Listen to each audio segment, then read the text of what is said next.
Welcome to all the aspirants. நாம இன்னைக்கு second July current அஃபேர்ஸை பார்க்க போறோம். செஷனுக்குள்ள போற முன்னாடி நேத்துக்கான ஜிகே கொஸ்டின் பார்த்துடலாம். டோம்னி மற்றும் துஷார் எந்த மாநிலத்தின் நடனம்? மேற்கு வங்காளம். தோடா மற்றும் தாலி எந்த மாநிலத்தின் நடனம்? ஹிமாச்சல பிரதேசம்.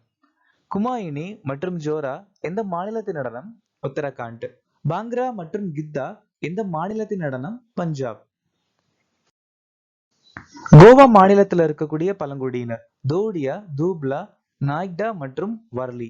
ராஜீவ்காந்தி, சர்தார் வல்லபாய் பட்டேல், மொரார்ஜி தேசாய், மூணு பேருக்குமே பாரத ரத்னா விருது 1991ஆம் ஆண்டு கொடுக்கப்பட்டிருக்கு. புரந்தரதாசர் தாச சாகித்யம் அப்படிங்கிற புத்தகத்தையும் ராக மாயா மௌல கோவ்லா அப்படிங்கிற தத்துவத்தை நிறுவியிருக்காங்க. ஜனாதிபதி தேர்தல் முறைய அயர்லாந்து நாட்டுல இருந்து நாம எடுத்துக்கிட்டோம். அடல் பூஜல் யோஜனா அப்படிங்கிற திட்டம் 2019ஆம் ஆண்டு ஜல் சக்தி அமைச்சகத்தால அறிமுகமாச்சு. 6வது ஐந்தாண்டு திட்டம் 1980ல இருந்து 1985 வரைக்கும் நிலுவையில் இருந்துச்சு. சோ 5வது ஐந்தாண்டு திட்டமும் 6வது ஐந்தாண்டு திட்டமும் வெற்றியில தான் முடிஞ்சது.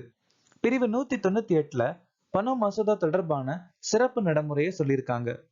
முரளிகாந்த் பேட்கர் முதல் பாராலிம்பிக்ஸில் பதக்கம் வென்ற முதல் இந்தியர். 1972ஆம் ஆண்டு நீச்சல் பிரிவுல பதக்கம் ஜெயிச்சிருக்காரு. ஆகோம் கிளர்ச்சி 1828ல இருந்து 1833 வரைக்கும் கோமாதா குன்வார் தலைமையில நடந்துச்சு. இந்தியாவிலே அதிக அளவுல கேரட் உற்பத்தி பண்ணக்கூடிய மாநிலம் ஹரியானா. மிலிட்டரி இன்ஸ்டிடியூட் ஆஃப் டெக்னாலஜியின் கமாண்டண்டாக நியமிக்கப்பட்டவர் யார்? நெல்சன் டிசோசா.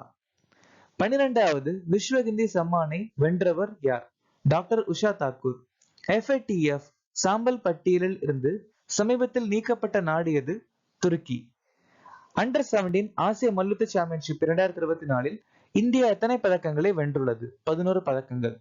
2007 ICC T20 உலகக்கோப்பையை வென்ற நாடு எது? இந்தியா.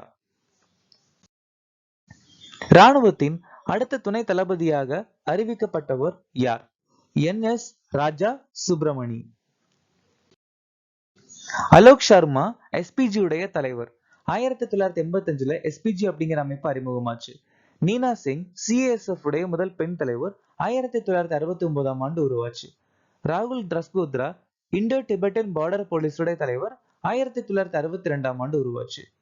இந்திய ராணுவத்தின் முதல் பெண் சுபேதர் பிரீத்தி ரஜாத். உபேந்திர திவேதி ராணுவ தளபதி.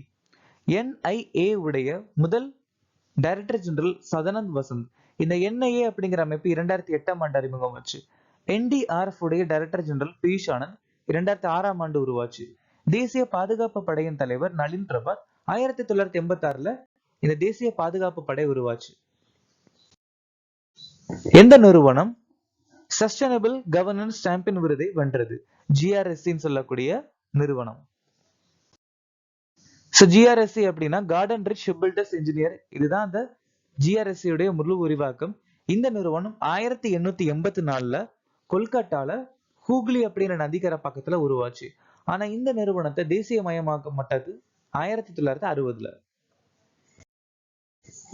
GSITA அப்படிங்கிற நிறுவனம் NABET அப்படிங்கிற அமைப்பால ஆதிவுத்து அப்படிங்கிற அங்கீகாரம் பெற்றுள்ளது. இந்திய மருத்துவ சங்கம் மற்றும் பயிற்சி பெற்ற செவிலியர் சங்கம் இந்திரா காந்தி அமைதி பரிசு வாங்கியிருக்காங்க.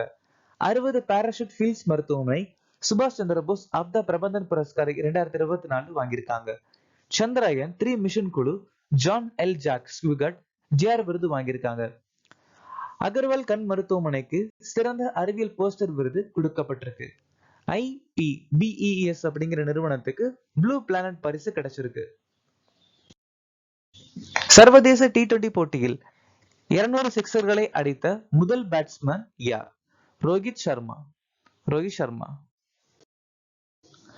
ரோஹித் சர்மா உலகக்கோப்பையில் 50 சிக்சர்கள் அடித்த முதல் பேட்ஸ்மேன். அது மட்டும் இல்லாம T20 ஃபார்மேட்ல 500 சிக்சர்கள் அடித்த முதல் பேட்ஸ்மேனும் ரோஹித் சர்மா தான்.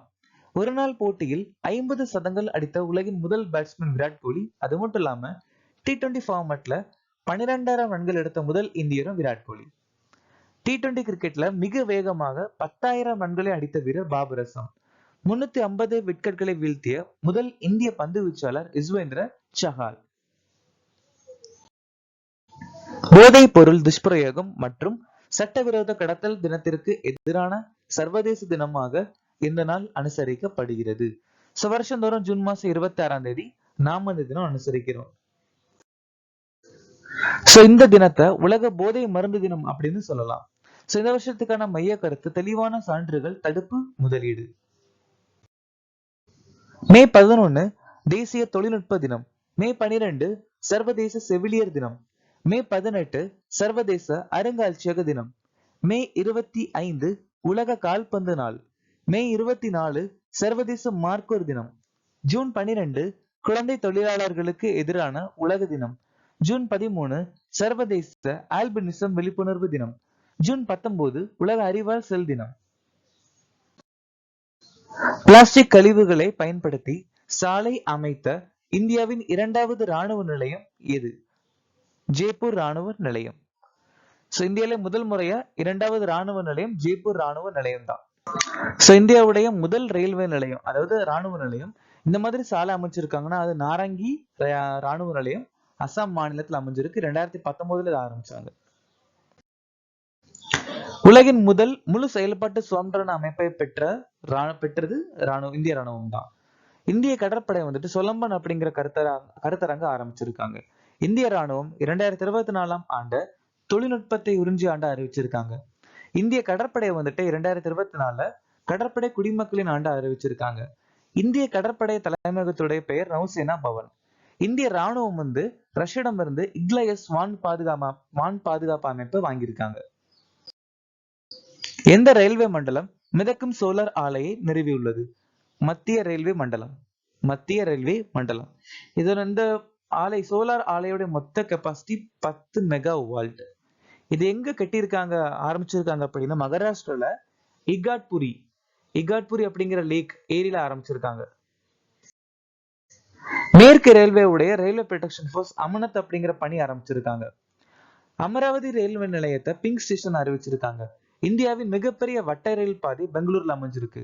ரயில்வே அமைச்சகம் இந்திய ரயில்வேவுடைய தேசிய அகாடமியில இருந்து அனைத்து சொத்துக்களையும் கதிசக்தி வித்யாலயா ஒப்படைச்சிருக்காங்க. மகதாயி நதிநீர் தீர்ப்பாயம் எந்த ஆண்டு நடைபெற்றது? 2010 தான் இது நடந்துச்சு.